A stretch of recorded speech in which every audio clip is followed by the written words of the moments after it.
अपने आत्माओं आप कथा सुना करते थे कि द्रौपदी को नंगा करने लगे, उसका चीर उतारना चाहते थे और उसका चीर नहीं उतरा, उसको नी वस्त्र नहीं कर सके। उसके पास कौन सा जादू था, वो भी तो एक इंसान थी। और आप यहां देख रहे हो ना जाने कितनी बहन बेटियों के साथ बेइज्जतियां की जाती हैं, उनकी रक्षा क्यों नहीं होती? वो क्या वो पुकार नहीं करती आपत्ति में? क्या वो भगवान को याद नहीं करती उस समय जब उनके ऊपर आपत्ति आती है, कोई दुष्ट दुखी करता है? अवश्य करती हैं, लेकिन उनका पिछला कोई संस्कार पुण्य ऐसा नहीं जिसमें भगवान मदद कर सके।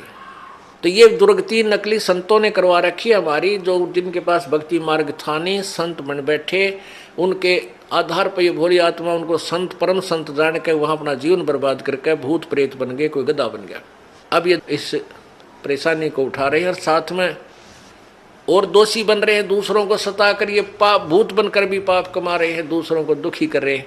अब यहां आने के बाद परमात्मा इनको सीधा कर देगा, अब पे भाग जाएंगे परमात्मा की भक्ति की में इतनी शक्ति होती है। अपने आत्माओं द्रौपदी जो थी उसकी रक्षा क्यों की भगवान ने? क्योंकि उसने पुण्य किया हुआ था। दत्त साहिब जी, इस वीडियो के बनाने का उद्देश्य हमारा किसी की भी भावनाओं को ठेस पहुंचाना व किसी को नीचा दिखाने का नहीं है। इस वीडियो के बनाने का उद्देश्य हमारा आध्यात्मिक जानकारी देना है, जिससे उस इंसान को पहचान हो सके कि पूर्ण परमात्मा कौन है। आइए अब जानते हैं जगत गुरु तत्वदर्शी संत रामपाल जी महाराज जी की पुस्तक से जगत गुरु तत्वदर्शी संत रामपाल जी महाराज जी के विचार। एक ऐसी परंपरा सी बन गई है कि यदि किसी को बदनाम करना है तो उस व्यक्ति का नाम किसी स्त्री से जोड़ दो, बस, फिर कुछ कहने करने की आवश्यकता नहीं है। यदि कोई व्यक्ति समाज में प्रतिष्ठावान है तो उसकी उस बुराई पर कोई ध्यान नहीं देता, क्योंकि उससे डर लगता है और उससे बहुत से कार्य सिद्ध करने होते हैं।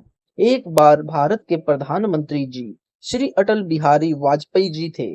उन्होंने विवाह नहीं करवाया था। पत्रकारों ने प्रशंसा करते हुए कहा कि भारतवर्ष का सौभाग्य है कि आप जैसे कुंवारे तथा ब्रह्मचारी प्रधानमंत्री मिले हैं। श्री अटल जी ने कहा कि मैं कुंवारा तो हूँ, परंतु ब्रह्मचारी नहीं हूँ। यह खबर समाचार पत्रों में छपी। एक कांग्रेसी व्यक्ति अपने पड़ोसी भारतीय जनता पार्टी के कार्यकर्ता के पास वह समाचार पत्र लेकर गया और कहा कि क्या तुम भी मुंह दिखाने योग्य हो? आपका प्रधानमंत्री दुराचारी है, चुल्लू भर पानी में डूब कर मर जाओ। बीजेपी का कार्यकर्ता बड़ा कुशल तथा सहनशील व्यक्ति था। उसको पता था कि यह कांग्रेसी लड़ने के लिए आया है। उसने कहा कि भाई साहब, राजनेता तो आज कुछ बयान देते हैं, कल खंडन कर देते हैं। आप यह बताओ कि आप किस परमात्मा को इष्ट मानते हो? मैं भी भक्ति करना चाहता हूँ। मैं तो राजनीति से तंग आ चुका हूँ। कांग्रेसी कार्यकर्ता ने कहा, मैं श्री कृष्ण भगवान को इष्ट मानता हूँ और प्रत्येक पूर्णमासी को गिरिराज पर्वत की परिक्रमा करके आता हूँ। भारतीय जनता पार्टी वाले ने कहा, वाह वाह, आपने इष्ट बड़ा ब्रह्मचारी चुन रखा है। यह बात सुनकर कांग्रेसी पर गड़ो पानी पड़ गया। बीजेपी वाला बोला, भगवान श्री कृष्ण ने सारे ब्रिज की गोपियों की ऐसी तैसी की, राधा की ऐसी तैसी की, जिस कारण से श्री कृष्ण जी का उर्फ नाम राधा रमन गोपाल अर्थात राधा गोद कृष्ण भी पड़ा कहा जाता है। और सुन, एक राजा ने 16,000 औरतों को अपनी हवस पूर्ति के लिए रखा था, लेकिन उनका उदर भी ठीक से नहीं भर पाता था। जब श्री कृष्ण जी को पता चला तो उस राजा से युद्ध करके उन सर्व स्त्रियों को अपनी द्वारिका नगरी में ले आया और अपनी पत्नी रूप में रखा। श्री कृष्ण जी रुक्मणी को बलपूर्वक उठाकर लाए थे। जब उसके भाई रुक्मण ने विरोध किया तो रथ के पीछे बांधकर घसीटा। रुक्मणी की प्रार्थना पर उसकी जान बख्शी थी। इसके अतिरिक्त 7 विवाह और करा रखे थे। भगवान श्री कृष्ण जी की 16,008 रानियां मानी गई है। राधा जी एक्स्ट्रा थी। श्रीमद् भगवत सुधा सागर को पढ़ें तो और भी अच्छे चरित्र आपके इष्ट देव के पढ़ने को मिलेंगे। जैसे एक बार गोपियां नदी में निवस्त्र होकर स्नान कर रही थी। सर्व वस्त्र नदी के किनारे रखे थे। भगवान श्री कृष्ण जी ने उनके वस्त्र उठाए और छिप गए। फिर गोपियों ने प्रार्थना की तो कहा बाहर आओ तब दूंगा। अंत में गोपियां अपने गुप्तांगों पर आगे पीछे हाथ रखकर नदी के पानी से बाहर आई। क्या लिखे कलम कांप जाती है। हे भाई कांग्रेसी, आपके इष्ट देव की महिमा कहाँ तक वर्णन करूं। और आप जी हमारे आदरणीय प्रधानमंत्री जी की झूठी सच्ची खबर पढ़कर इतने खफा हो गए। यदि हम अपने अंदर झांक कर देखें तो कोई बुरा नहीं लगता। सज्जनों, उस समय श्री कृष्ण जी का इसी बात पर विरोध होता था कि वह अच्छे चरित्र का राजा नहीं है। गोपियां रात्रि में अपने पतियों को सोता छोड़कर मुरली की धुन सुनकर जंगल में श्री कृष्ण जी के पास चली जाती थी।